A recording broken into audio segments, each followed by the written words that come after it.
ಕಾಳಿ ಅಂದ್ರೆ ಅತ್ತೆ ನೀವಲ್ಲ. ಸ್ವಲ್ಪ ಗ್ಯಾಸ್ ಫಿಟ್ ಮಾಡ್ಕೊಡ್ಬೇಕಿತ್ತು, ಬರ್ತೀರಾ? ಬಂದೈತೆ. 50,000 ಲಕ್ಷ ನೋಡೋಕೆ ಸ್ಟಾರ್ಟ್ ಮಾಡಿಬಿಟ್ರಾ, 10 ಲಕ್ಷ ಚೀಟಿ ಹಾಕಿ 5 ಲಕ್ಷ ಚೀಟಿ ಎತ್ಬಿಟ್ಟು ಫ್ರೆಂಡ್ ಕೊಡೋದು, 10 ಲಕ್ಷ ಚೀಟಿ ಹಾಕಿ 5 ಲಕ್ಷ ಚೀಟಿ ಎತ್ತಿ ತಮ್ಮಂಗೆ ಕೊಡೋದು. ಅವ್ರು ಯಾರು ಮತ್ತೆ ರಿಟರ್ನೇ ಮಾಡಲಿಲ್ಲ. ಅದು ಹೋಯ್ತದು 30 ಲಕ್ಷ, ಬಟ್ ತಿಂಗ್ಳಿಗೆ 90,000 ಕಟ್ಟಬೇಕು. ನಾನು ಬೆಂಗಳೂರು ಬರಲೇಬೇಕು ಅಂತ ಹೇಳಿದ್ರು. ಅಲ್ಲಿ ಯಾರೋ ಇದ್ದಾರೆ, ಅದಕ್ಕೆ ಹೋಗ್ಬೇಕು ನೀನು, ಅಲ್ಲಿ ಯಾರೋ ಇದ್ದಾರೆ ಕಾಯ್ತಿದ್ದಾನ. ನನ್ಗೆ ಬರ್ದೇ ಇರೋ ಥರನೇ ಸ್ಟಾಪ್ ಮಾಡಿಬಿಟ್ರಿ. ಇಲ್ಲಿ ಬಂದ್ರೂ ಅವ್ರ ಜೊತೆ ಬರಬೇಕು, ಹಿಂಗಿರ್ಬೇಕು, ಓಡೋಗ್ಬಿಡ್ಬೇಕು. ಹಂಪ್ ನೋಡಿದ್ರೆ ಅದ್ರೊಳಗೆ ಬಿದ್ದೋಗ್ಬಿಡೋಣ, ಬಿಲ್ಡಿಂಗ್ ನೋಡಿದ್ರೆ ಅಲ್ಲಿಂದ ಎಗ್ರಿಬಿಡೋಣ. ಈಗಲೂ ಆಮೇಲೆ ಜೀವನಾಂಶ ಕೊಡಬೇಕು ಅದು ಇದು ಅಂತ ಏನು ಮಾಡಿದ್ರು ನಾನು ಜೈಲ್ಗೆ ಹೋಗ್ತೀನಿ, ಆದರೆ ಅವಳಿಗೆ ₹1 ಕೊಡಲ್ಲ. ಮಣಿ ಅನ್ನೋರು ನೀವು ಯಾಕೆ ಮಾಡ್ತೀರಾ ಹಂಗೆ ಹಿಂಗೆ ಅಂತ ಹೇಳಿದ್ರು. ಮಾಡ್ತೀನಿ, ನನಗೆ ಗೊತ್ತಿಲ್ಲ ನಾನು ಮಾಡ್ತೀನೋ ಇಲ್ವೋ ಅಂತ. ಕ್ಯಾಮ್ರಾ ಫಸ್ಟ್ ನಾನು ನೋಡಿದ್ದೆ ಅವತ್ತೆ.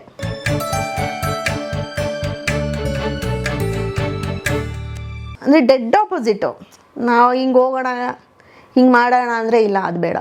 ಅದು ಅವ್ರಿಗೆ ಇವಾಗ ಜ್ಯುವೆಲ್ರಿ ಬೇಕು, ದುಡ್ಡು ಬೇಕು, ಅದು ಇದು ಅಂದವರೆಗೂ ನಮ್ಮ ಮಾತು ಕೇಳ್ತಾರೆ. ಅದು ಅವ್ರ ಕೈಗೆ ಹೋಯ್ತಾ, ನನ್ನ ಡಿಸಿಷನ್, ನನ್ನ ಇಷ್ಟ, ನಿಮ್ಮ ಅಪ್ಪನ ಮನೆಯಿಂದ ತಂದಿದ್ಯಾ, ಹ್ಞೂ ಅಂತ ಶುರು. ಸೊ ಹಿಂಗೆ 10 ವರ್ಷ ಮಕ್ಕಳು ಮರಿ ಇದ್ದಾರೆ ಹಂಗೆ ಹಿಂಗೆ ಅಂದ್ಕೊಂಡು ನಾವು ತಳ್ಕೊಂಡು ಹೋದ್ವಿ. ಸರಿ, ನನಗೆ ಯಾವ ಥರ ಅಂದರೆ ಹೇಳ್ಕೋಬಾರ್ದು ಅನ್ಸ್ಬಿಡುತ್ತೆ, ಅಷ್ಟು ಬೇಜಾರು ಮಾಡಿದ್ದಾರೆ. ಯಾರ ಜೊತೆ ಮಾತಾಡಬಾರ್ದು. ಈ ತರಕಾರಿಗೆ ಯಾರಾದರೂ ಇಲ್ಲಿ ದಾರಿನಲ್ಲಿ ತರಕಾರಿ ಅಂತಂದರೆ ನಿನ್ನ ಮನೆ ಮುಂದೆನೇ ಬಂದು ಹೋಗ್ಬೇಕಾ ಅವನು, ಆ ಥರ ಏನು ಮಾಡಿದ್ರು ಇಲ್ಲ ಡೌಟು. ಎಲ್ಲೂ ದೇವಸ್ಥಾನಕ್ಕೆ ಹೋಗಂಗಿಲ್ಲ. ಇವಾಗ ಪೂಜಾರಿ ಪಕ್ಕದಲ್ಲೇ ದೇವಸ್ಥಾನ ಆಯಿತು, ಪೂಜಾರಿ ಏನಮ್ಮ ಹಂಗಮ್ಮ ಹಿಂಗೆ ಅಂತ ಮಾತಾಡಿದ್ರೆ ಏನು ಯಾವಾಗಲೂ ಅಲ್ಲೇ ನಿಂತ್ಕೊಂಡು ಮಾತಾಡ್ತಾ ಇರ್ತೀಯ. ಅಯ್ಯೋ, ನಾನು ಒಂದೇ ಒಂದು ಸತಿ ಕೋಲಾರಲ್ಲಿ ನಾನು ನಮ್ಮ ಸಿಸ್ಟರ್ ಒಂದು ಹೋಟ್ಲಲ್ಲಿ ತಿಂದ್ವಿ. ಆ್ಯಕ್ಚುಲಿ ಇಲ್ಲಿ ಹಾಸ್ಪಿಟ್ಲಿಗೆ ಹೋಗ್ಬೇಕಾಯಿತು, ಲೇಟ್ ಆಗುತ್ತೆ ಡಾಕ್ಟ್ರ್ ಬರೋದಂದಿಗೆ ಹೋಗಿ ತಿಂದ್ವಿ. ಅವ್ರಿಗೆ ಗೊತ್ತಿಲ್ದಿರ ಹಿಂಗೆ ಮಸಾಲೆ ದೋಸೆ ಚೆನ್ನಾಗಿತ್ತಲ್ಲ ಅಂತ ಹೇಳಿದ್ರು. ಅವ್ರು ಹೋಗೋವ್ರಿಗೂ ಸುಮ್ಮನೆ ಇದ್ಬಿಟ್ಟು ಆಮೇಲೆ ಹೆಂಗೆ ಬೈದರು ಅಂದರೆ ನನಗೆ ಬಿದಿ ಸುತ್ತಕ್ಕೆ ಹೋಗ್ತೀಯಾ, ಮಸಾಲೆ ದೋಸೆ ತಿನ್ನೋಕೆ ಹೋಗ್ತೀಯಾ, ಹೆಂಗೆ ಬೈದಿದ್ರೆ ಅಂದರೆ ಲೈಫಲ್ಲಿ ನಾವು ತಿನ್ನಬಾರ್ದು ಇನ್ನು, ಅಷ್ಟೆಲ್ಲ ಬೇಜಾರು ಮಾಡಿಬಿಟ್ರು. ನನ್ನ ಲೈಫ್ ಇದಲ್ಲ. ಆ್ಯಕ್ಚುಲಿ ನಾನು ಬೆಂಗಳೂರಿನಲ್ಲಿ ಸ್ಟ್ರಾಂಗಾಗಿ ಬೆಳೆದಿದ್ದು. ನಮ್ಮ ಮನೆಗೆ ದೊಡ್ಡ ಮಗಳು ನಾನು, ದುಡಿತಾ ಇದ್ದೆ, ಕೆಲ್ಸಕ್ಕೆ ಹೋಗ್ತಾ ಇದ್ದೆ, ಎಲ್ಲ ಒಂಥರ ಚೆನ್ನಾಗಿತ್ತು ನನಗೆ. ಇಲ್ಲಿ ಒಂಥರ ಇಂಡಿಪೆಂಡೆಂಟ್ ಲೈಫ್ ಇತ್ತು. ಅಲ್ಲಿ ಯಾವ ಥರ ಅಂದರೆ ನಾನು ಅಲ್ವೇ ಅಲ್ಲ. ಇನ್ನು ಬರ್ತಾ ಹೆಂಗೆ ಅಂದರೆ ನೀನು ಮತ್ತಿಸ್ಬೇಡ ಯಾವಾಗೂ ಊರ ಕಡೆ ಹೊಟ್ಟೋಗ್ಬಿಡೋರು. 1 ತಿಂಗಳು ಒಂದ್ಸತಿ ಬರೋದು, ಮತ್ತು 3 ದಿವಸ ಇರೋದು, ಜಗಳ ಆಡೋ. ಎಲ್ಲಿದ್ರಿ? ಕೋಲಾರಲ್ಲಿ. ಅಂದರೆ ಅವರು ಏನೋ ಅದೇ ಫೈನಾನ್ಷಿಯಲಿ ತುಂಬ ಕಿರಿಕಿರಿ ಮಾಡ್ಕೊಂಬಿಟ್ರು ಅವರು. ಇದು ಇವಾಗ ನಮ್ಗೆ ಇಷ್ಟು ಜಾಬ್ ಬರ್ತಾಯಿದೆ, ನಮ್ಗೆ ಇಲ್ಲಿ ಕೆಲಸ ಬರ್ತಾಯಿದೆ. ನನ್ನ ಮಗಳು ಹುಟ್ಟಿದ್ಮೇಲೆ ತುಂಬ ಡೆವಲಪ್ ಆಗೋದ್ವಿ ನಾವು. ಅಂದರೆ ಆವಾಗ ಇದು ಬರ್ತಾಯಿತ್ತು ನೋಡಿ, ವಾಟರ್ ಫಿಲ್ಟರ್ಸು, ಸೋಲಾರು, ಅದೆಲ್ಲ ಆಗ ಹೊಸದು. ಅಲ್ಲೆಲ್ಲ ಬೋರ್ವೆಲ್ ನೀರಲ್ವಾ ಆವಾಗ ಕೋಲಾರಲ್ಲಿ. ಸೊ ಫಿಲ್ಟ್ರ್ ವಾಟರ್ ಅಂದರೆ ತುಂಬ ಡಿಮ್ಯಾಂಡ್ ಇತ್ತು. ಸೊ ಅಲ್ಲೆಲ್ಲ ಬಿಸ್ನೆಸ್ ಎಲ್ಲ ತುಂಬ ಚೆನ್ನಾಗಿತ್ತು. ಆಫೀಸ್ ಓಪನ್ ಮಾಡಿದ್ರು ಸೀಗಲ್ ಅಂತ. ತುಂಬ ಅಂದರೆ ಹೆಂಗೆ ಅಂದರೆ ಒಂದು ಟೈಮಲ್ಲಿ ಅದನ್ನು ನೋಡಿದೆ, ಲೈಕ್ ಒಂದು ಶೋರೂಮ್ಗೆ ಓನರ್ ವೈಫ್ ನಾನು. ಅದನ್ನು ನೋಡಿದ್ದೀನಿ ಲೈಫಲ್ಲಿ. ದೊಡ್ಡ ಶೋರೂಮ್ ಥರನೇ ಓಪನ್, ತುಂಬ ಚೆನ್ನಾಗಿತ್ತು. ಬೆಳೆದ್ರಿ? ಬೆಳೆದ್ವಿ ಕೋಲಾರದಲ್ಲೇ ಚೆನ್ನಾಗಾದ್ರಿ. ಆವಾಗ ಏನು ಮಾಡಿದ್ರು ಅಂದರೆ ಲೈಕ್ ಇವಾಗ 50,000 ಲಕ್ಷ ನೋಡೋಕೆ ಸ್ಟಾರ್ಟ್ ಮಾಡಿಬಿಟ್ರಾ, ನಾನು ಆ ಚೀಟಿ ಹಾಕ್ತೀನಿ, ಈ ಚೀಟಿ ಹಾಕ್ತೀನಿ, ಹಂಗೆ ಹಾಕ್ತೀನಿ, ಹಿಂಗೆ ಮಾಡ್ತೀನಿ, 30 lakhs ಚೀಟಿ ಹಾಕ್ತೀನಿ, ಹಂಗೆ ಮಾಡ್ತೀನಿ. ನಾನು ಬೇಡ ರೀ, 1 ತಿಂಗಳು ಇದ್ದಂಗೆ ಇನ್ನೊಂದು ತಿಂಗಳು ಇರಲ್ಲ ಬಿಸ್ನೆಸ್ಸು, ಹೇಳೋಕ್ಕಾಗಲ್ಲ, ಹಂಗೆ ಅಂದಾಗ ಇಲ್ಲ ನಾನು ಮಾಡ್ತೀನಿ. ಸರಿ ಆಯಿತು ಅಂತಂದರೆ 10 ಲಕ್ಷ ಚೀಟಿ ಹಾಕಿ 5 ಲಕ್ಷ ಚೀಟಿ ಎತ್ಬಿಟ್ಟು ಫ್ರೆಂಡಿಗೆ ಕೊಡೋದು, 10 ಲಕ್ಷ ಚೀಟಿ ಹಾಕಿ 5 ಲಕ್ಷ ಚೀಟಿ ಎತ್ತಿ ತಮ್ಮಂಗೆ ಕೊಡೋದು. ಅವ್ರು ಯಾರು ಮತ್ತೆ ರಿಟರ್ನೇ ಮಾಡಲಿಲ್ಲ. ನಂಗೆ ಲಾಸ್ ಆಯಿತು, ನಂಗೆ ಮಾಡೋಕ್ಕಾಗಲ್ಲ, ಆಮೇಲೆ ಕೊಡ್ತೀನಿ, ಲಾಸ್ ಆಯಿತು, ಆಮೇಲೆ ಆಯಿತು. ಹೆಂಗೆ ಅಂದರೆ 30 lakhs ಇವ್ರು ತಿಂದಿಲ್ಲ ನಮಗೆ ಅಂತಲೂ ನಾವು ಏನೂ ಮಾಡ್ಕೊಂಡಿಲ್ಲ. ಅದು ಹೋಯ್ತದು 30 lakhs, ಬಟ್ ತಿಂಗ್ಳಿಗೆ 90,000 ಕಟ್ಟಬೇಕು. ಆ ಥರ ಬೇಜಾರು ಅದು ಇದು ಅಂತ ಆಗ ಶುರು ಅಂದಮೇಲೆ ಊರ ಕಡೆ ಹೊಟ್ಟೋಗೋದು. ಅಯ್ಯೋ ಇನ್ನು ಕೇಳ್ತಾರೆ, ಫೋನ್ ಸ್ವಿಚ್ ಆಫು. ನಾನು ಮನೇಲಿ ಒಬ್ಬಳೇ, ಇವಾಗ 3 ಮಕ್ಕಳನ್ನ ನೋಡಿಕೊಂಡು ಸಾಲಗಾರರು ಮನೆಗೆ ಬರೋದು. ನಮ್ಮ ಅಪ್ಪ ಅಮ್ಮನ ಮನೆಗೆ ನಾನು ಹೋಗ್ಬಾರ್ದು. ನಮ್ಮ ಅಪ್ಪ ಅಮ್ಮ ಬರೋರು, ಅವ್ರು ಎಷ್ಟು ದಿನ ಇರೋಕ್ಕಾಗತ್ತೆ ನನ್ನ ಜೊತೆ. ಬಟ್ ನಾನು ಬೆಂಗಳೂರಿಗೆ ಬರಬಾರ್ದು. ನಾನು ಬೆಂಗಳೂರು ಬರಲೇಬೇಕು ಅಂತ ಹೇಳಿದ್ರು. ಅಲ್ಲಿ ಯಾರೋ ಇದ್ದಾರೆ, ಅದಕ್ಕೆ ಹೋಗ್ಬೇಕು ನೀನು, ಅಲ್ಲಿ ಯಾರೋ ಇದ್ದಾರೆ ಕಾಯ್ತಿದ್ದಾನ ಅನ್ನೋ ಥರ. ನನಗೆ ಬರ್ದೇ ಇರೋ ಥರನೇ ಸ್ಟಾಪ್ ಮಾಡಿಬಿಟ್ರಿ. ಇಲ್ಲಿ ಬಂದ್ರೂ ಅವ್ರ ಜೊತೆ ಬರಬೇಕು, ಹಿಂಗಿರ್ಬೇಕು, ಓಡೋಗ್ಬಿಡ್ಬೇಕು. ನಂಗೆ ಹೆಂಗಾಗೋಯ್ತು ಅಂದರೆ ಬೆಂಗಳೂರು ಅಂದರೆ ಬೆಂಗಳೂರಿನಲ್ಲಿ ಇರೋರಿಗೆ ಗೊತ್ತು ಅದ್ರ ವ್ಯಾಲ್ಯೂ ಏನು ಅಂತ. ಅಷ್ಟು ನಮಗೆ ಬೆಂಗಳೂರು ಅಂದರೆ ಅಷ್ಟು ಇದಿರುತ್ತೆ. ಅಲ್ಲಿ ಹೋಗ್ಬಿಟ್ಟು ಆ ಥರ ಮಾಡಿಬಿಟ್ರು. ಎಲ್ಲೂ ಹೋಗಂಗಿಲ್ಲ ಏನು. ಒಂಥರ ಹೋಗ್ತಾ ಹೆಂಗೆ ಅಂದರೆ 3 ಮಕ್ಕಳಿದೆ, ನೀನು ಅಡ್ಜಸ್ಟ್ ಮಾಡ್ಕೋಬೇಕು, ಹಿಂಗಲ್ಲಮ್ಮ, ಹಾಗೆ ಅಂದ್ಕೊಂಡು ದೊಡ್ಡವ್ರಿಗೆ ಗೊತ್ತಲ್ಲ ನಿಮ್ಮ ಪೇರೆಂಟ್ಸ್? ನಮ್ಮ ಪೇರೆಂಟ್ಸ್ ಅನ್ನೋಕ್ಕಿಂತ ಇನ್ನು ಜೊತೇಲಿ ಇರೋರು ಅಡ್ಜಸ್ಟ್ ಮಾಡ್ಕೊಳಮ್ಮ ಹಂಗೆ ಹಿಂಗೆ ಅಂತ. ಬಟ್ ಹೆಂಗಾಯ್ತು ಒಂದು ಟೈಮಲ್ಲಿ ಅಂದರೆ ನಂಗೆ ಯಾವ ಥರ ಡಿಪ್ರೆಷನ್ ಆಗೋಯ್ತು ಅಂದರೆ, ಈ ನಾನಿಲ್ಲ ಅಂದರೆ ಮಕ್ಕಳೇನು ಆ ಥರನೂ ಒಂಥರ. ನಿಜವಾಗ್ಲೂ ಸಂಪ್ ನೋಡಿದ್ರೆ ಅದ್ರೊಳಗೆ ಬಿದ್ದೋಗ್ಬಿಡೋಣ, ಬಿಲ್ಡಿಂಗ್ ನೋಡಿದ್ರೆ ಅಲ್ಲಿಂದ ಎಗ್ರು ಬಿಡೋಣ. ಅವ್ರಿಗೆ ಹೆಲ್ತ್ ಇಶ್ಯೂಸ್ ಆದಮೇಲೂ ಅಷ್ಟೇ, ಅವ್ರಿಗೆ ಹುಷಾರಿಲ್ಲದೆ ಇರುವಾಗೆಲ್ಲ ಬಂದು ನೆಂಟ್ರನ್ನ ಕರ್ಕೊಂಡು ಬಂದುಬಿಡೋದು. ಅವ್ರನ್ನ ನೋಡ್ಕೊಳ್ಳ, ನೆಂಟ್ರನ್ನ ಸುಧಾರಿಸ್ಕೊಳ್ಳೋ, ಅವ್ರದ್ದು ಒಂಥರ ವಿಚಿತ್ರ ಹ್ಯಾಬಿಟ್ಟು. ಹುಷಾರಿಲ್ವಾ ನೆಂಟ್ರು ಕರ್ಸ್ಕೊಂಡ್ಬಿಡೋದು, ಅವ್ರ ಮುಂದೆ ಅವ್ರನ್ನ ನಾನು ಬೈತಾ ಇರೋದು. ಅವ್ರಿಗೆ ನಾನು ವೆರೈಟಿ ಮಾಡಿಕೊಡ್ಬೇಕು, ಇವ್ರಿಗೆ ನಾನು ಪತ್ತಿದ ಊಟ ಮಾಡಿಕೊಡ್ಬೇಕು. ಈ ಕಡೆ ಚಿಕ್ಕ ಚಿಕ್ಕ ಮಕ್ಕಳು ಎಷ್ಟು ಹೆಂಗೆ ಇರಿಟೇಷನ್, ಅದಕ್ಕೆ ದುಃಖ ಅನ್ನೋಕ್ಕಿಂತ ಇರಿಟೇಷನ್ ಲೆವೆಲ್ ಯಾವ ಥರ ಮಾಡಿದ್ರು ಅಂದರೆ, ನಾನು ಇನ್ನಿಲ್ಲಿರಲ್ಲ. ನಾವು ಅಪ್ಪನ ಕರೆಸ್ದೆ, ನಾನು ಇಲ್ಲಿರಪ್ಪ. ನಾವು ಅಪ್ಪನೇ ಒಂದು ಸತಿ ಬಂದಿದ್ರು. ಹೆಂಗೆ ಅಂದರೆ, ಹಳ್ಳಿನಲ್ಲಿ ಹಂಸ ಅಕ್ಕಿನ ಏನೋ ಬೆಳೀತಾ ಇದ್ರಲ್ಲ, ಆ ಅಕ್ಕಿನಲ್ಲಿ ಅನ್ನ ಮಾಡಿಬಿಟ್ಟು ಒಂಥರ ಹಳ್ಳಿ ಬೇಳೆನಲ್ಲಿ ಸಾರು ಮಾಡಿ ನಾನು ಅಪ್ಪಂಗೆ ಕೊಟ್ಟಿದ್ದೆ.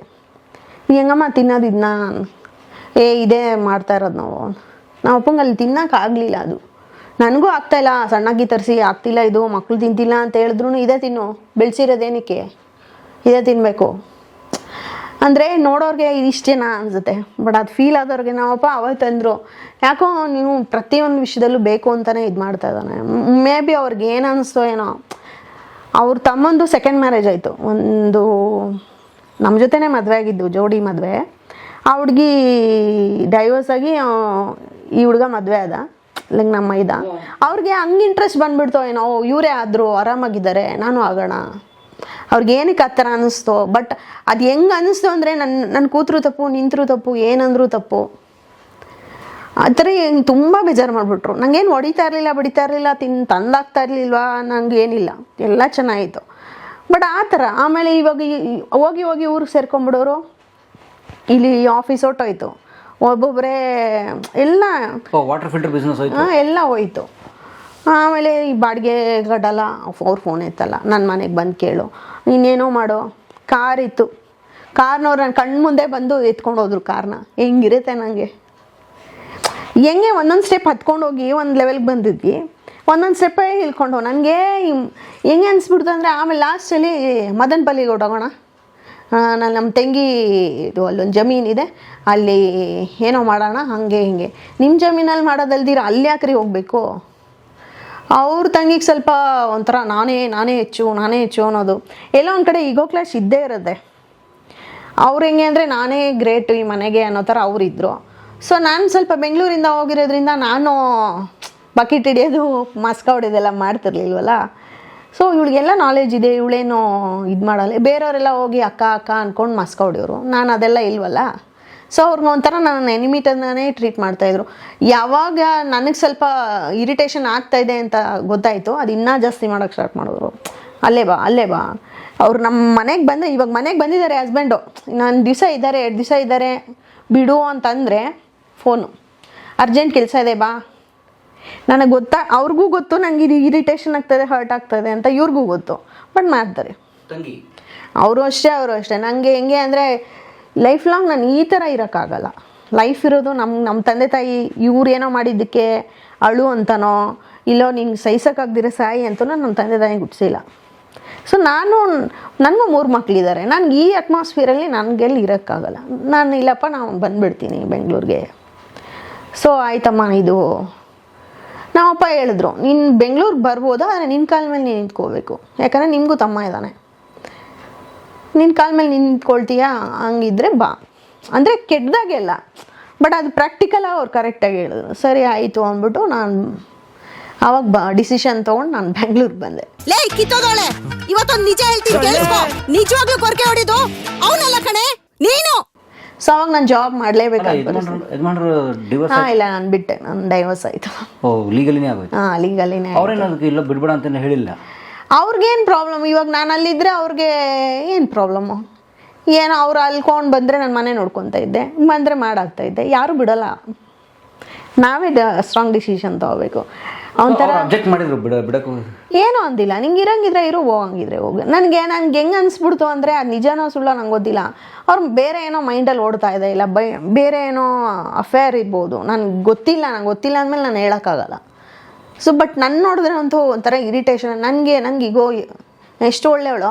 ನನಗೆ ಒಂದ್ಸತಿ ಈಗೋ ಹರ್ಟ್ ಆಯಿತು, ತುಂಬ ನನಗೆ ಅಲ್ಲಿ ಅವಮಾನ ಆಗ್ತಾಯಿದೆ, ನಂಗೆ ಇರೋಕ್ಕಾಗ್ತಾಯಿಲ್ಲ ಅನಿಸಿದ್ರೆ ನಾನು ಮತ್ತೆ ತಿರುಗಿ ನೋಡೋಲ್ಲ. ಬಟ್ ನನ್ನ ಇಡೀ ಲೈಫ್ನ ಹಂಗೆ ಕಡೀಲಿ. ಸೊ ಅಲ್ಲಿಂದ ಬಿಟ್ಟು ಬರಬೇಕಾಯ್ತು. ಇಲ್ಲಿ ಬರಲ್ಲ, ಇಲ್ಲಿ ಬರಲ್ಲ, ಹಿಂಗೆ ಮಾಡಲ ಹಂಗೆ ಮಾಡಲ. ಬಟ್ ನನಗಂತೂ ಒನ್ ಟೈಮಲ್ಲಿ ಹೆಂಗೆ ಅನ್ನಿಸ್ಬಿಡ್ತು ಅಂದರೆ, ಇಲ್ಲ ನಾನೇನಾದರೂ ಮಾಡ್ಕೋಬೇಕು, ಇಲ್ಲ ಇವ್ರಿಗೇನಾದರೂ ಮಾಡಬೇಕು, ಅಷ್ಟು ಕೋಪ, ಅಷ್ಟು ಒಂಥರ ಬೇಜಾರು. ಸರಿ ಇಲ್ಲಿದ್ರೆ ಆಗಲ್ಲ ಅಂದ್ಕೊಂಡು ನಾನು ಡಿಸಿಷನ್ ತೊಗೊಂಡು ಬಂದೆ. ಈಗಲೂ ಆಮೇಲೆ ಜೀವನಾಂಶ ಕೊಡಬೇಕು ಅದು ಇದು ಅಂತ ಏನು ಮಾಡಿದ್ರು ನಾನು ಜೈಲಿಗೆ ಹೋಗ್ತೀನಿ, ಆದರೆ ಅವಳಿಗೆ ₹1 ಕೊಡೋಲ್ಲ. ಕೋರ್ಟಲ್ಲೇ ಜಡ್ಜ್ ಕೂಡ ಇವಾಗ ಏನು ಮಾಡೋದು ಅಂತಲೇ ಅರ್ಥ ಆಗ್ತಾಯಿಲ್ಲ ಅವ್ರಿಗೆ. ಇವ್ರಿಗೆ ಜೈಲಿಗೆ ಹಾಕಿ ಎಷ್ಟು ದಿವಸ ಸಾಕಾಗುತ್ತೆ? ಅವ್ರಿಗೆ ಡೈವರ್ಸ್ ಆಗಿರೋದು ಕೂಡ ಗೊತ್ತಿಲ್ಲ ಅಂದರೆ ಥಿಂಕ್ ಮಾಡಿ. ನಾನು ಡೈವರ್ಸ್ ಆಗಿ 5 ವರ್ಷ ಆದರೂ ಅವ್ರಿಗೆ ಗೊತ್ತಿಲ್ಲ ಅಂದರೆ ಕೇರ್ಲೆಸ್, ಅಷ್ಟು ಕೇರ್ಲೆಸ್ಸು. ಹೋದರೆ ಹೋಗ್ತೇವೆ ಹೋಗು ಅನ್ನೋ ಥರ. ಬಟ್ ಡೈವರ್ಸ್ ಯಾವಾಗಾಯಿತು ಅಂತ ಗೊತ್ತಾಯಿತು, ಸೆಕೆಂಡ್ ಮ್ಯಾರೇಜ್ ಮಾಡ್ಕೊಂಡು ಆರಾಮಾಗಿ ಇವಾಗ ಅವ್ರಿಗೆ 2 ಮಕ್ಕಳು ಆರಾಮಾಗಿದ್ದಾರೆ ಅವರು. 3 ಮಕ್ಕಳನ್ನ ಕರ್ಕೊಂಡು ಬಂದ್ಬಿಟ್ರಿ ಬೆಂಗಳೂರಿಗೆ? ನಾನು ಚಿಕ್ಕವಳು, ಜಸ್ಟ್ 2 ವರ್ಷದ ಮಗು ನಾನು ಬಂದಾಗ. ಇನ್ನೊಂದು ಬಿಗ್ಗೆಸ್ಟ್ ಇದಂದರೆ, ನಾವು ನಮ್ಮ ತಮ್ಮನ ಮದುವೆ ಆಯಿತು, 1 ತಿಂಗಳು ಆಗಿಲ್ಲ, ಮದುವೆಗೆ ಬಾ ಅಂದರೆ ಬರಲಿಲ್ಲ. ಆವಾಗಲೂ ಒಂದು ಮೂಲೆಯಲ್ಲಿ ಕೂತ್ಕೊಂಡು ಹೆಂಗೆ ಅಟೆಂಡ್ ಮಾಡೋದು ಒಂಥರ ಎಲ್ಲರೂ ಕ್ವೆಶನ್ ಕೇಳ್ತಾರೆ, ಬರಲಿಲ್ವಾ ಅಂದ್ಕೊಂಡು. ಆ ಟೈಮ್ನಲ್ಲೇ ಡಿಸಿಷನ್ ತೊಗೊಂಡಿದ್ದೆ ಆ್ಯಕ್ಚುಲಿ. ಆವಾಗ ಯಾರಿಗೂ ಗೊತ್ತಿರಲಿಲ್ಲ ಪ್ರಾಬ್ಲಮ್ ನಡೀತಾ ಇದೆ ಅಂತ. ಆ ಟೈಮ್ನಲ್ಲಿ ಅವರೇ ಒಂಥರ ದೊಡ್ಡ ಮಕ್ಳು ಇಬ್ಬರನ್ನ ಕಳಿಸಿಲ್ಲ, ಚಿಕ್ಕ ಮಗುನ ಮಾತ್ರ ಕಳಿಸಿದ್ರು ಮದುವೆಗೆ. ಸೊ ಇದು ಬೇಕಾ ಅಂತ ನಾನು ಪ್ರಶ್ನೆ ಹಾಕ್ಕೊಂಡು ನಾನು ಅಂದ್ಕೊಂಡೆ, ಅವನಿಗೂ ಮದುವೆ ಆಗಿದೆ, ನಾನು ಅಲ್ಲಂತೂ ಇರಬಾರ್ದು, ಏನಾದರೂ ಜಾಬ್ ಮಾಡ್ಕೊಂಡು ಸಪ್ರೇಟಾಗಿರಬೇಕು, ಹಂಗೆ ಅಂದ್ಕೊಂಡು ಹಂಗೆಲ್ಲ ನಡೀತಾ ಇದೆ. ನಮ್ಮ ಅಪ್ಪಂಗೆ ಹುಷಾರು ತಪ್ಪಿತು. 3 ದಿವಸ ಹೋದರು, ಕಿಮ್ಸ್ಗೆ ತೋರಿಸಿದೆ, ಯಾಕೋ ಚಿಕ್ಕದು ಅನ್ನಿಸ್ತಾ ಇಲ್ಲ, ಇದು ಹೋಗಿ ಚೆಕ್ ಮಾಡಿಸೋಣ ಬಾ ಅಂತ ಹೋದರೆ ಅಲ್ಲಿ ಲಿವರ್ ಕ್ಯಾನ್ಸರು ಫೈನಲ್ ಸ್ಟೇಜಲ್ಲಿದೆ. ಡ್ರಿಂಕ್ಸ್ ಮಾಡ್ತಿದ್ದ? ಹಾಂ, ಅಂದರೆ ಹೆವಿ ಡ್ರಿಂಕರ್ ಅಲ್ಲ, ಅದು ಏನಂತಾನೆ ನಮಗೂ ಈಗಲೂ ಅರ್ಥ ಆಗ್ತಾಯಿಲ್ಲ. ಫೈನಲ್ ಸ್ಟೇಜಲ್ಲಿತ್ತು. ನಮ್ಮ ಅಪ್ಪಂಗೆ ಶುಗರ್ ಇತ್ತು, ಎವ್ರಿ ಟೈಮ್ ನಾವು ಬ್ಲಡ್ ಟೆಸ್ಟ್ ಇದು ಎಲ್ಲ ಮಾಡ್ತಾಯಿದ್ರು, ಯಾವತ್ತೂ ಏನೂ ಅನಿಸ್ಲಿಲ್ಲ. ಬಟ್ ಫೈನಲ್ ಸ್ಟೇಜಲ್ಲಿದೆ, ಇನ್ನೊಂದು ತಿಂಗಳು ಉಳಿದ್ರೆ ಹೆಚ್ಚು ಅನ್ನೋ ಥರ ಆಗೋಯ್ತು. ಯಾವ ಥರ ಇರಬೇಕಿಲ್ಲಿ, ನಾನು ಬಿಟ್ಟು ಬಂದಿದ್ದೀನಿ, ನಂಗೆ ಮೇನ್ ಪಿಲ್ಲರೇ ಈ ಥರ ಆಗ್ತಾಯಿದೆ, ನಾನು ಏನು ಮಾಡಬೇಕಿನ್ನು ಅನ್ನೋ ಥರ. ಸರಿ ಆಯಿತು ಅಂದ್ಬಿಟ್ಟು ಅವರು ಇದರಲ್ಲಿ 1 ತಿಂಗಳು ಇದ್ರೇನೋ ಅಷ್ಟೆ, ಅವರು ತೀರೋದ್ರು. ಸೊ ಹೆಂಗೆ ಅಂದರೆ, ನಾನು ಸ್ವಲ್ಪ ಏನೋ ಕಟ್ಕೊಳ್ತೀನಿ ಮತ್ತೆ ಬಂದುಬೀಳುತ್ತೆ, ಒಂದು ಸ್ವಲ್ಪ ಏನೋ ಕಟ್ಕೊಳ್ತೀನಿ ಮತ್ತೆ ಬಂದುಬೀಳುತ್ತೆ. ಹೋಗಿ ಬಂದು ಇದೊಂದು 4-5 ಸತಿ ಹೋಗಿದ್ದೀನಿ, 4-5 ಸತಿ ಬಂದಿದ್ದೀನಿ ನಾನು. ಅಂದರೆ ಲೈಫ್ನ ಸ್ಪಾಯ್ಲ್ ಮಾಡ್ಕೊಳ್ಳೋಕೆ ಇಷ್ಟ ಇಲ್ಲ, ಬಟ್ ಅದು ಸರಿನೇ ಹೋಗ್ತಾ ಇಲ್ಲ. ಇದನ್ನು ಎಷ್ಟೊಂದು ಎಕ್ಸ್ಪೆರಿಮೆಂಟ್ಸ್ ಆಯಿತು, ಮತ್ತು ಇಲ್ಲ ಇದು ಫೈನಲ್ ಅಂದ್ಬಿಟ್ಟು ಮತ್ತೆ ಜಾಬ್ ಸೇರಿಕೊಂಡೆ. ಮತ್ತು ಆಮೇಲೆ ಅಲ್ಲಿ ಶ್ರೀನಿಧಿ ಇನ್ಸ್ಟಿಟ್ಯೂಟ್, ಫಿಲ್ಮ್ ಇನ್ಸ್ಟಿಟ್ಯೂಟ್ ಅಂತ ಬೋರ್ಡ್ ಆಗ್ತಾಯಿದ್ರು ಎಲ್ಲ ಕಡೆ ಪೋಸ್ಟರ್ಸ್.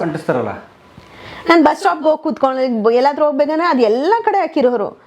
ಯಾಕೆ ಟ್ರೈ ಮಾಡ್ಬಾರ್ದು ಅದೊಂಥರ ಆ್ಯಡ್ ಹೆಂಗಿತ್ತು ಅಂದರೆ, ನೀವು ಆ್ಯಕ್ಟ್ ಮಾಡ್ಬೋದು, ನಾವೇ ಹೇಳ್ಕೊಡ್ತೀವಿ, ನಾವೇ ಸೇರಿಸ್ತೀವಿ, ಹಂಗೆ ಅಂತ. ನನಗೆ ಎಲ್ಲೋ ಒಂದು ಕಡೆ ಆ್ಯಕ್ಟಿಂಗ್ ಫಸ್ಟ್ ಎಲ್ಲೋ ಇಷ್ಟ ಇತ್ತಲ್ಲ, ಇಂಥದ್ರಲ್ಲಿ ನೋಡೋಣ, ಟ್ರೈ ಮಾಡೋಣ ಅಂದ್ಕೊಂಡು, ಸರಿ ಒಂದು ಸ್ವಲ್ಪ ಜ್ಯುವೆಲ್ರಿ ಇತ್ತು, ಅದನ್ನ ಹೋಗಿ ಪ್ಲೇಜ್ ಮಾಡಿ ಫೀಸ್ ಕಟ್ಟಿ ಒಂದು 8 ದಿನ ಏನೋ ಹೋಗಿದ್ದೆ ಕ್ಲಾಸಸ್ಗೆ. ಇಲ್ಲೆಲ್ಲ ಯಾರು, ನಮ್ಮ ತಂದೆನೇ ತೀರೋದ್ಮೇಲೆ ಯಾರು ಸಪೋರ್ಟ್ ಮಾಡ್ತಾರೆ? 10,000 ಕೊಡು, 5,000 ಕೊಡು ಅಂತ. ನಂಗೆ ಹೆಂಗಿತ್ತು ಅಂದರೆ, ಒಬ್ಬಳು 2nd ಸ್ಟ್ಯಾಂಡರ್ಡು, ಇನ್ನೊಬ್ಬ UKG, ಇನ್ನೊಬ್ಳು ಚಿಕ್ಕವಳು. ನನಗೇನೇ ಪ್ರಾಬ್ಲಮ್ ಬರಲಿ, ನಾನು ಸ್ಕೂಲ್ಗಂತೂ ಸೇರಿಸ್ಬೇಕಲ್ಲ, ಎಲ್ಲನೂ ನಾನು ಮ್ಯಾನೇಜ್ ಮಾಡಿಕೊಂಡು ಸರಿ ಆಯಿತು ಅಂದ್ಬಿಟ್ಟು ಕ್ಲಾಸಸ್ ಅಟೆಂಡ್ ಮಾಡಿ, ಯಾಕೋ ಅಷ್ಟು ನನಗೆ ಮತ್ತೆ ಇನ್ನು ಎಕ್ಸ್ಟ್ರಾ ಫೀಸ್ ಕಟ್ಟಬೇಕಾಯ್ತು. ಅಯ್ಯೋ ಇನ್ನು ಮತ್ತೆ ಎಲ್ಲಿ ಕಟ್ಟೋದು ಅದು ಇದು ಅಂದ್ಕೊಂಡು ಒಂದು ಸತಿ ಆಡಿಷನ್ ಅಂತ ಹೋಗಿದ್ವಿ. ಅಲ್ಲಿಂದನೇ ಅಲ್ಲಿ ಒಂದು ಸ್ವಲ್ಪ ಜನ ಪರಿಚಯ ಆಗಿಬಿಟ್ಟು ಒಂದು ಗ್ರೂಪ್ಗೆ, ಫೀಮೇಲ್ ಆ್ಯಕ್ಟರ್ಸ್ ಅಂತ ಗ್ರೂಪ್ಗೆ ಆ್ಯಡ್ ಮಾಡಿದ್ರು. ಪಾಪ ಅವ್ರ ಹೆಸರು ನಾನು ಮರ್ತೋಗಿದ್ದೀನಿ. ವಾರಸ್ದಾರನಲ್ಲಿ ಅವ್ರ ಮಗ ಆ್ಯಕ್ಟ್ ಮಾಡ್ತಾ ಇದ್ದ. ಅವಾಗ ಒಂದು ವಾರಸ್ದಾರ ಅಂತ ಸುದೀಪ್ ಅವ್ರದ್ದು ಇದು ಬಂದಿತ್ತಲ್ಲ ಸೀರಿಯಲ್ಲು. ಪಾಪ ಆ ಲೇಡಿಗೆ ನಾನು ಎಷ್ಟು ಥ್ಯಾಂಕ್ಸ್ ಹೇಳಿದ್ರು ಸಾಲದು. ಬಟ್ ಅವ್ರ ಹೆಸರು ಏನೊಂದು ಗೊತ್ತಿಲ್ಲ, ನಾನು ವಾರಸ್ದಾರ ಅಂತಲೇ ಹಾಕ್ಕೊಂಡ್ಬಿಟ್ಟಿದ್ದೀನಿ, ನೆನಪಿರಲಿ ಅಂತ. ಅವ್ರು ನನಗೆ ಆ ಗ್ರೂಪಿಗೆ ಆ್ಯಡ್ ಮಾಡಿದ್ರು. ಅವಾಗ ಬರೋದು ಈ ಥರ ಈ ಏಜ್ ಗ್ರೂಪ್ ಅವರು ನರ್ಸಿಗೆ ಬೇಕಾಗಿದ್ದಾರೆ, ಡಾಕ್ಟರ್ ಕ್ಯಾರೆಕ್ಟರ್ ಬೇಕು, ಅದು ಇದು ಅಂತ. ನಾನು ಅಲ್ಲಿ ಕೆಲಸ ಮಾಡೋದು ಬರೀ ಫೋಟೋಸ್ ಕಳಿಸೋದು, ಇದಕ್ಕೆ ನಂಗೆ ಬೇಕು ಅಂತ. ಆವಾಗ ಮಣಿ ಅಂತ, ಆವಾಗ ಅಮೃತ ವರ್ಷಿಣಿ ಸೀರಿಯಲ್ ನಡೀತಾ ಇತ್ತು. ಮಣಿ ಅನ್ನೋರು ನೀವು ಆ್ಯಕ್ಟ್ ಮಾಡ್ತೀರಾ ಹಂಗೆ ಅಂತ ಹೇಳಿದ್ರು. ಮಾಡ್ತೀನಿ, ನನಗೆ ಗೊತ್ತಿಲ್ಲ ನಾನು ಮಾಡ್ತೀನೋ ಇಲ್ವೋ ಅಂತ. ಕ್ಯಾಮ್ರಾ ಫಸ್ಟ್ ನಾನು ನೋಡಿದ್ದೆ ಅವತ್ತೇ. ಮಾಡ್ತೀನಿ, ಏನೋ ಒಂದು ಮಾಡೋಣ ಬಿಡು ಅಂದ್ಕೊಂಡು ಹೋಗಿದ್ದು. ಆಮೇಲೆ ಅಮೃತ ವರ್ಷಿನಿಗೆ ಹೋಗ್ತೀನಿ, ಬಳೆ ಕುಮಾರ್ ಅಂತಾರಲ್ಲ, ಅವ್ರು ಫುಲ್ಲು ಸ್ಟ್ರಿಕ್ಟು, ಅವ್ರ ಡೈರೆಕ್ಟ್ರು. ಆಮೇಲೆ ದೊಡ್ಡ ಆರ್ಟಿಸ್ಟೇ ಇದ್ದಿದ್ದು. ಅದೇ ಅಲ್ಲಿ ಆ ಸೀರಿಯಲಲ್ಲಿ ಎಲ್ಲಿ ಮಾಡ್ತಾರೆ, ಹೇಮಾ ಚೌಧರಿ ಮೇಡಮು, ಮತ್ತು ಸವಿತಾ ಮೇಡಮು ಮತ್ತು ಅವರು ರಾಗಿಣಿ ಮೇಡಮ್ ಅವರೆಲ್ಲ ಇದ್ದರು. ಅದು ಹಾಸ್ಪಿಟಲ್ ಸೀನು, ಅವ್ರು ಗೇಟ್ ಆಗಿರುತ್ತೆ, ನನ್ನ ನರ್ಸು. ಎಷ್ಟು ಭಯ ಆಗ್ತಾಯಿತ್ತು ಅಂದರೆ ಇಷ್ಟಿಷ್ಟು ದೊಡ್ಡ ಆರ್ಟಿಸ್ಟ್ ಮುಂದೆ ನಾನು ಡೈಲಾಗ್ ಹೇಳ್ತೀನೋ ಇಲ್ವೋ ಅಂತ. ಇವ್ರು ಬೇರೆ ಫುಲ್ ಸ್ಟ್ರಿಕ್ಟ್ ಅಲ್ವಾ ಅಂದ್ಕೊಡು. ಅಲ್ಲಿ ಕಂಫರ್ಟ್ ಫೀಲ್ ಮಾಡಿದ್ರೆ ಎಲ್ಲರೂ ಆರ್ಟಿಸ್ಟು ಮಾಡ್ಬೋದು, ಮಾಡಿ ಏನೋ ಕಷ್ಟ ಆಗಲ್ಲ, ಚೆನ್ನಾಗಿ ಕಾಣ್ತಿದ್ದೀರಾ, ಮಾಡಿ ಅಂದ್ಕೊಂಡು ಒಂಥರ ಸಪೋರ್ಟ್ ಮಾಡಿದ್ರು. 3 days ಶೂಟು. ಒಂದೇ ಸತಿ 6,000 ಕೈಗೆ ಬಂತು.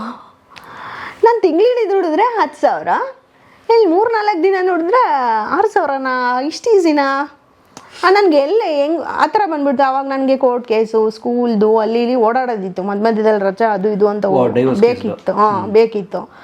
ಸೊ ನಾನು ರಜಾ ಹಾಕಿದಾಗೆಲ್ಲ ಸ್ಯಾಲ್ರಿ ಕಟ್ಟಾಗಿ ಮತ್ತು ಯೂನಿಫಾರ್ಮ್ ಅದು ಇದು ಅಂತ ಸ್ಯಾಲ್ರಿ ಕಟ್ಟಾಗಿ ಆಮೇಲೆ ಕೊಡೋರು. ಇದೇ ಬೆಟರ್ ಅಲ್ವಾ ನನಗೆ? ಸೊ ಅದೇ ಟೈಮ್ನಲ್ಲಿ ಆಫೀಸಲ್ಲೂ ಅಷ್ಟೇ ಸ್ಯಾಲ್ರಿ ಕಟ್ಟು ಅದು ಇದು ಅಂತ ಇಶ್ಯೂಸ್ ನಡೀತು. ಏಪ್ರಾನ್ ಕೊಡ್ತಾರಲ್ವ, ಅದೆಲ್ಲ ಲೈಕ್ ಬ್ಲೇಸರ್ ಅದಕ್ಕೆ ಎಷ್ಟು ಒಂದೇ ಸತಿ 5,000 ಕಟ್ ಮಾಡಿ ಪ್ರತಿ ತಿಂಗಳು ಸ್ವಲ್ಪ ಕೊಡ್ತೀವಿ. ಆದರೆ ನೀವು ಬಿಟ್ಬಿಟ್ರೆ ಕಷ್ಟ ಆಗುತ್ತೆ ಅಂದ್ಕೊಂಡು ಬೇಡಪ್ಪ ಇದು ಅಂದ್ಕೊಂಡು ಸರಿ ನಾನು ಮತ್ತೆ ಆ್ಯಕ್ಟಿಂಗೇ ಟ್ರೈ ಮಾಡೋಣ ಅಂತ ಗಟ್ಟಿ ಮನ್ಸು ಮಾಡಿಬಿಟ್ಟು ಒಂದೊಂದೇ ಸ್ಟಾರ್ಟ್ ಮಾಡ್ಕೊಂಡು ಬಂದೆ. 3 days 4 days ಅಂದ್ಕೊಂಡು. ಬಟ್ ಏನೋ ಯಾವ ಅಮೃತವರ್ಷಿಣಿ ಸಿಗಕ್ಕೆ ಶುರು ಆಯ್ತಾ?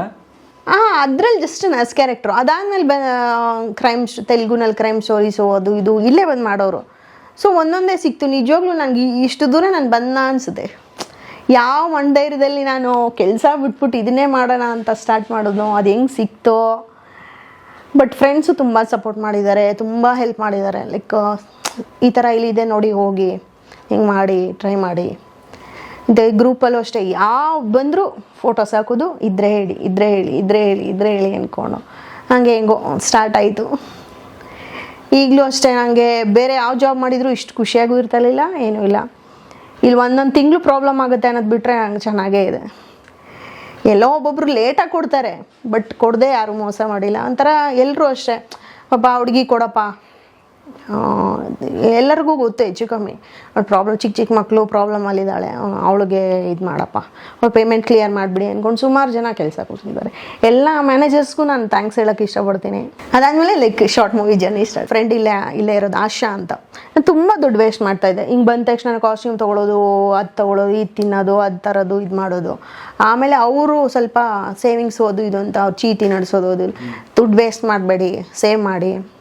ಸ್ಕೂಲ್ ನಾನು ಹೆಂಗೆ ಎಷ್ಟು ಈಸಿಯಾಗಿ ನಾನು ಎಲ್ಲರೂ ಕಷ್ಟಪಟ್ಟು ಸಾಕ್ತಾಯಿದ್ದೀವಿ. ಆ ಕಷ್ಟಪಟ್ಟು ನಂಗೆ ನಿಜವಾಗ್ಲೂ ನಂಗೆ ಕಷ್ಟನೇ ಅನಿಸಿಲ್ಲ.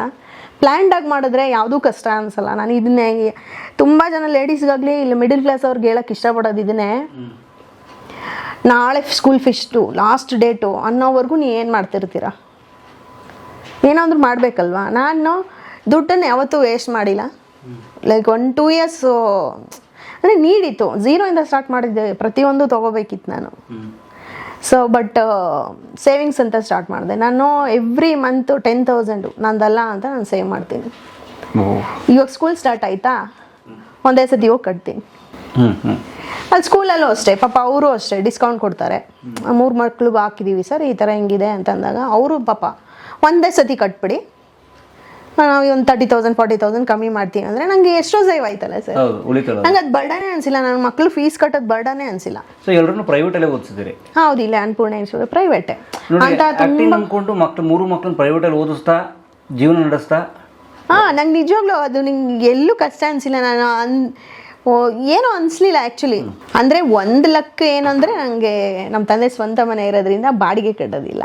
ಸೊ ಇಲ್ಲಿ ಬೆಂಗಳೂರಿಗೆ ಯಜಮಾನ ಬಿಟ್ಟು ಬಂದ್ಮೇಲೆ ಬಾಡಿಗೆ ಮನೇಲಿದ್ದರೆ ಅಲ್ಲಿ ಸ್ವಲ್ಪ ನನಗೆ ನಮ್ಮ ತಮ್ಮ ಈ ಮನೆ ಬಿಟ್ಕೊಡಲ್ಲ, ಹೋಗು ಅಂತ ಅವ್ನು ಸ್ವಲ್ಪ ಗಲಾಟೆ ಮಾಡ್ದ. ಸೊ ನಾನು ಅಲ್ಲಿ AGS ಲೇಟಲ್ಲಿ ಮತ್ತು ಒಂದು ಸ್ವಲ್ಪ ದಿವಸ ಚಂದಾಪುರಲ್ಲಿ ಅಪಾರ್ಟ್ಮೆಂಟ್ಸಲ್ಲಿದ್ದೆ. ಅಲ್ಲಿ ಒಂದು 10,000.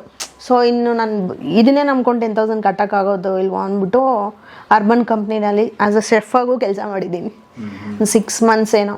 ಅಲ್ಲಿ ತುಂಬ ಚೆನ್ನಾಗಿತ್ತು ಸ್ಯಾಲ್ರಿ, ಬಟ್ ಸುಸ್ತಾಗ್ಬಿಡೋದು. ಕಾಲು ನಿಂತು ಕಾಲು ನೋವು. ಮತ್ತು ಎಷ್ಟು ಕನ್ಫ್ಯೂಸ್ ಆಗ್ತಿತ್ತು ಅಂದರೆ ಒಂದಿನಕ್ಕೆ 20 items ಮಾಡ್ತಿದ್ದೆ ನಾನು. ಹೆಂಗಾಗೋದಂದರೆ ನನಗೆ ಊಟ ಅಂದ್ರೇ ಬೇಜಾರು, ಒಗ್ಗರಣೆ ವಾಸನೆ ಅಂದ್ರೇ ಬೇಜಾರು ಅನ್ನೋ ಥರ. ಆಮೇಲೆ ಇದಾಗೋದಿಲ್ಲ ಹಂಗೆ ಅಂದ್ಕೊಂಡು ಮತ್ತೆ ಏನೇನೋ ಆಗಿ ಕೊನೆಗೆ ಇವಾಗ ಇಲ್ಲಿದ್ದೀನಿ. ಬಾಡಿಗೆ ಕಟ್ಟಿಲ್ಲ ಅಂದರೆ ಎಷ್ಟೋ ಸೇವ್ ಆಗುತ್ತೆ. ಕೊನೆಗೆ ಆಮೇಲೆ ಕುಮಾರ್ ಸರ್ ಪರಿಚಯ ಆದಮೇಲೆ ಅವ್ರಿಗೂ ಆ್ಯಕ್ಚುಲಿ ತುಂಬ ನನಗೆ ರೇಗ್ಸೋದು ಅದೆಲ್ಲ ಮಾಡ್ತಿದ್ರು. ಬಟ್ ಯಾರೋ ನನ್ನ ಫ್ರೆಂಡ್, ನಾನು ಯಾರಿಗೂ ಹೇಳ್ತಿರ್ಲಿಲ್ಲ ಆ್ಯಕ್ಚುಲಿ. ಆಮೇಲೆ ಈ ಥರ ಇದೆ, ಅವ್ರಿಗೆ ಯಾಕ್ರಿ ಹಂಗೆ ರೇಗಿಸ್ತೀರಾ ಹಂಗೆ ಹಿಂಗೆ ಅಂದಮೇಲೆ ಪಾಪ ಅವ್ರಿಗೆ ಏನು ಅನಿಸ್ತು ಏನೋ ಅವತ್ತಿನ ಒಂಥರ ತುಂಬ ಅಕ್ಕರೆಯಿಂದ ನೋಡಿದ್ದಾರೆ. ಯಾವುದಿದ್ರು ರೋಹಿಣಿ ಅವ್ರಿಗೆ ಹೇಳಿ ಚೆನ್ನಾಗಿ ಮಾಡ್ತಾರೆ. ಅವ್ರು ತುಂಬ ಶಾರ್ಟ್ ಮೂವೀಸ್ ಅವ್ರು ಕೊಡಿಸಿದ್ದಾರೆ ಪಾಪ.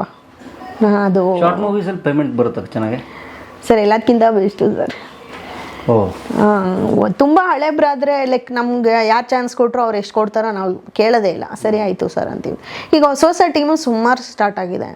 ನಮ್ದು ಇಷ್ಟಿದೆ ಅಂತ ಹೇಳಿದಾಗ ಅಷ್ಟಿಲ್ಲ ಮೇಡಮ್ ಸ್ವಲ್ಪ ಕಮ್ಮಿ ಮಾಡ್ಕೊಳ್ಳಿ ಹೊಸ ಟೀಮ್ ಅಂದರೆ ಮಾಡ್ತೀನಿ, ಇಲ್ಲ ಅಂತಲ್ಲ. ಬಟ್ ಏನು ಮೋಸ ಇಲ್ಲ. ನಮ್ಮ ಕೆಲಸ ಆಗಿ 2 ದಿವಸ ಕೆಲಸ 3 ದಿವಸ ಕೆಲಸ ಅಂದರು ಆಯಿತು, ನನಗೆ ಆರಾಮಾಯಿತು. ಅದೇ ಹೇಳ್ತಾ ಇದ್ದೀನಲ್ಲ, 4 ದಿವಸ ಮಾಡಿ 40,000 ತೊಗೊಳ್ಳೋರು ಇದ್ದಾರೆ. ಆಯಿತು ಬಿಡು, 40 ದಿವಸ ಮಾಡಿ 40,000 ತೊಗೊಳ್ಳೋಣ. ಮನೇಲಿ ಕೂತ್ರೆ ಏನು ಬರುತ್ತೆ ಅಂದರೆ ಏನು ಗೊತ್ತಾ, ದುಡ್ಡು ಖರ್ಚಾಗ್ಬಿಡುತ್ತೆ. ಬಟ್ ನಾನು ಆ ಪ್ರಾಜೆಕ್ಟ್ ಮಾಡಿದ್ದೀನಿ, ನೆನೆಸ್ಕೊಳ್ತಾ ಇದ್ದೀರಾ, ನೋಡ್ತಾ ಇದ್ದೀರಾ ನೀವು, ಅದು ಯಾವತ್ತೂ ಇರುತ್ತೆ, ಅದು ಪರ್ಮನೆಂಟ್. ಅದು ದುಡ್ಡು ಎಷ್ಟು ಬಂತು ಅನ್ನೋದು ಬರಲ್ಲ ನಮ್ಗೆ ಆಡಿಯನ್ಸಾಗಿ, ದುಡ್ಡು ಖಾಲಿ ಆಗಿಬಿಡುತ್ತೆ. ನೀವು ನಾನು ಇಷ್ಟೇ ಪೇಮೆಂಟ್ ಬೇಕು ಇಲ್ಲಾಂದ್ರೆ ನಾನು ಮಾಡಲ್ಲ ಹಂಗೆ ಹಿಂಗೆ ಅಂತ ಯಾವತ್ತೂ ಹೇಳಿಲ್ಲ. ಆ್ಯಕ್ಚುಲಿ ಯಾಕಂದರೆ ನಾನು 0 ಸ್ಟಾರ್ಟ್ ಮಾಡಿರೋದ್ರಿಂದ ನನಗೆ 1,000 ರೂಪಾಯಿ ಬಂದರೂ ಏನು, 1,000 ರೂಪಾಯಿ ಬರುತ್ತಾ, ಮನೆಗೆ ರೇಷನ್ ಆಗುತ್ತೆ, 1,000 ರೂಪಾಯಿ ಬರುತ್ತಾ, ಏನಕ್ಕೂ ಆಗುತ್ತೆ. ಬಿಡಬಾರ್ದು, ಯಾವುದು ಬಿಡಬಾರ್ದು. ಆಮೇಲೆ ಎಲ್ಲದಕ್ಕಿಂತ ಹೆಚ್ಚಾಗಿ ಕಾಂಟ್ಯಾಕ್ಟ್ ಸಿಗುತ್ತೆ. ಇವ್ರು ಚೆನ್ನಾಗಿ ಮಾಡ್ತಾರೆ ಅಂತ ಇನ್ನೊಂದು 4 ಜನ ನೋಡಿ ಇನ್ನೊಂದು ಕೆಲಸ ಸಿಗ್ಬೋದು. ಇವತ್ತು ಸಿಗದೆ ಇರ್ಬೋದು, ನಾಳೆ ಸಿಗದೆ ಇರ್ಬೋದು, ಒಂದು ತಿಂಗಳಾದ್ಮೇಲೆ ಸಿಗ್ಬೋದು. ಇವಾಗ ನೋಡಿ ಅದೇ ಹಿಂಗೆ ತಾನೇ ಸ್ಟಾರ್ಟ್ ಆಗಿ ನನ್ನ ಜರ್ನಿ. ಎಲ್ಲೋ ಹೋಗಿ 1ರಿಂದ 1 ತಾನೇ ಬೆಳೆದಿರೋದು. ಅದಕ್ಕೆ ನಾನು ಏನು ಹೇಳ್ತೀನಿ ಅಂದರೆ ದುಡ್ಡು ದುಡ್ಡು ದುಡ್ಡು ಅಂತ ಹೋಗ್ಬೇಡಿ, ಅವಕಾಶ ಅಂತ ಹೋಗಿ, ವರ್ಕಿಂದ ಹೋಗಿ. ಯಾವುದು ನೀವು 100% ಕೊಡ್ಬೇಕು. ನೀ ಏನೇ ಜಾಬ್, ನಾನು ಒಂದು ಕುಕ್ ಮಾಡುವಾಗೂ ಅಷ್ಟೇ 100% ಕೊಡೋಕೆ ಟ್ರೈ ಮಾಡ್ತೀನಿ. ಬೇಕಾಬಿಟ್ಟು ಮಾಡಬಾರ್ದು ಯಾವುದೇ ಕೆಲಸ ಆಗಲಿ. ಕುಕ್ ಈಗಲೂ ಮಾಡ್ತೀರಾ? ಇಲ್ಲ ಅಂದರೆ 1-6-7 ಮಂತ್ಸ್ ಇಲ್ಲ. ಆ ಟೈಮಲ್ಲಿ ಬಾಡಿಗೆ ಕಟ್ಟಬೇಕು ಅನ್ನೋ ಪ್ರೆಷರ್ ಇತ್ತು. ಯಾಕಂದರೆ ನನಗೇನಂದರೆ ಯಾವತ್ತಿದ್ರೂ ಕೊಡಬೇಕು, ಆ ಟೈಮಿಗೆ ಕೊಟ್ಬಿಡೋಣ. ಅವ್ರ ಹತ್ರ ಅನ್ಸ್ಕೊಳ್ಳೋದು ಬೇಡ. 4 ಮಾತು ಅನ್ಸ್ಕೊಂಡು ಯಾಕೆ ಕೊಡಬೇಕು? ಅವ್ರು ಕೇಳೋಕ್ಕೆ ಮುಂಚೆ ನಾವು ಕೊಟ್ಬಿಟ್ರೆ ನಮಗೊಂದು ಗತ್ತಿರುತ್ತೆ, ಗೌರವ ಇರುತ್ತೆ. ಯಾವತ್ತಿದ್ರೂ ಕೊಡಬೇಕು, ಆ ಟೈಮ್ ಕೊಟ್ಬಿಡ್ಬೇಕು, ಆ ಟೈಮ್ಗೆ ಆಗ್ಬಿಡ್ಬೇಕು. ಆ ಥರ ಕ್ಯಾರೆಕ್ಟರ್ಸ್ ನಂದು. ನಮ್ಮ ತಂದೆದು ನೋಡಿದ್ದೆ, ಇವ್ರದ್ದು ನೋಡಿದ್ದೆ. ಅಂದರೆ ಏನು ಗೊತ್ತಾ, ಇವತ್ತು ಕೊಡ್ತೀನಿ ಅಂದರೆ ಅವತ್ತು ಕೊಟ್ರೇ ನಮಗೆ ವ್ಯಾಲ್ಯೂ.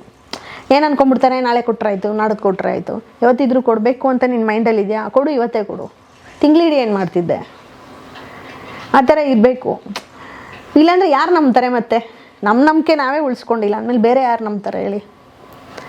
ಆ ಥರ ನನಗೆ ಎಷ್ಟು ಅಂದರೆ ಏನೋ ಅರ್ಥನೇ ಇಲ್ಲ ಅನ್ನಿಸ್ತಿ, ಏನು ಹೇಳ್ತಾ ಇದ್ದೀನಿ ಅಂತಲೇ ಅರ್ಥ ಆಗಲ್ಲ. ದುಡ್ಡಿನ ಮಾತ್ರ ಇವಾಗ ಶ್ರೀಮಂತರು ಯಾರೂ ದುಡ್ಡು ಕೊಡಲ್ಲ, ಹೆಲ್ಪ್ ಮಾಡಲ್ಲ. ಅಯ್ಯೋ ನಾವೇನು ಮಾಡೋಣ, ಅದಕ್ಕೇನು ಮಾಡೋಣ. ಅದೇ ಒಂದು ಫ್ರೆಂಡ್ಸ್ ಆಗಲಿ, ಮಿಡಿಲ್ ಕ್ಲಾಸ್ ಇರೋರೇ ಹೆಲ್ಪ್ ಮಾಡ್ತಾರೆ. ಅವ್ರು ದುಡ್ಡು ಇಸ್ಕೊಂಡು ವಾಪಸ್ ಕೊಡದೇ ಇರೋದು. ಅವ್ರಿಗೆ ನಿನಗೆ ಕಷ್ಟ ಅಂತ ಒಂದ್ಸತಿ ಹೇಳ್ದಾಗ ಕೊಟ್ಟಿರ್ತಾರೆ, ನೀನು 1000 ಸತಿ ಕೇಳಿದ್ರು ಅವ್ರ ಕಷ್ಟಕ್ಕೆ ನೀನು ಕೊಡಲ್ಲ, ಅವ್ರ ದುಡ್ಡನ್ನೇ ನೀನು ಕೊಡಲ್ಲ. ಅದು ತಪ್ಪಲ್ವ? ಆ ಥರ ಎಲ್ಲ ಮಾಡೋಕ್ಕೆ ಹೋಗ್ಬಾರ್ದು. ನಾನು ಒಂದು 2-3 ಜನಕ್ಕೆ ಕೊಡಿಸಿ, ಬೇರೆಯವ್ರ ಕಡೆಯಿಂದ ಕೊಡಿಸಿ ಅವ್ರ ಹತ್ರ ಉಗಿಸ್ಕೊಂಡು ತುಂಬ ಬೇಜಾರಾಗಿದೆ. ಅಂದರೆ ಏನು ಗೊತ್ತಾ, ಒಬ್ರಿಬ್ರು ಆ ಥರ ಮಾಡೋದ್ರಿಂದ ಯಾರೇ ಕಷ್ಟ ಜೆನ್ಯೂನ್ ಆಗಿದ್ದವ್ರಿಗೂ ಮಾಡಬೇಕು ಅನ್ಸಲ್ಲ ಅವಾಗ. ಆ ಥರ ನಾನು ಅದನ್ನೇ ಹೇಳೋದು, ದುಡ್ಡಿನ ವ್ಯವಹಾರ ಯಾವತ್ತಿದ್ರೂ ಕರೆಕ್ಟಾಗಿ ಮಾಡ್ಕೋಬೇಕು ನಾವು. ಮಕ್ಕ ಎಲ್ಲ ಪಳಪಳ ಅನ್ಲಿ ಅಂತ ಕಡ್ಲೆಟ್ ಹಚ್ಚಿದ್ಲು, ಒಣಗಿರ್ಬೇಕು ಸಿಕರಿಯೋ. 1/4 kg ಕಡ್ಲೆಟ್ಟು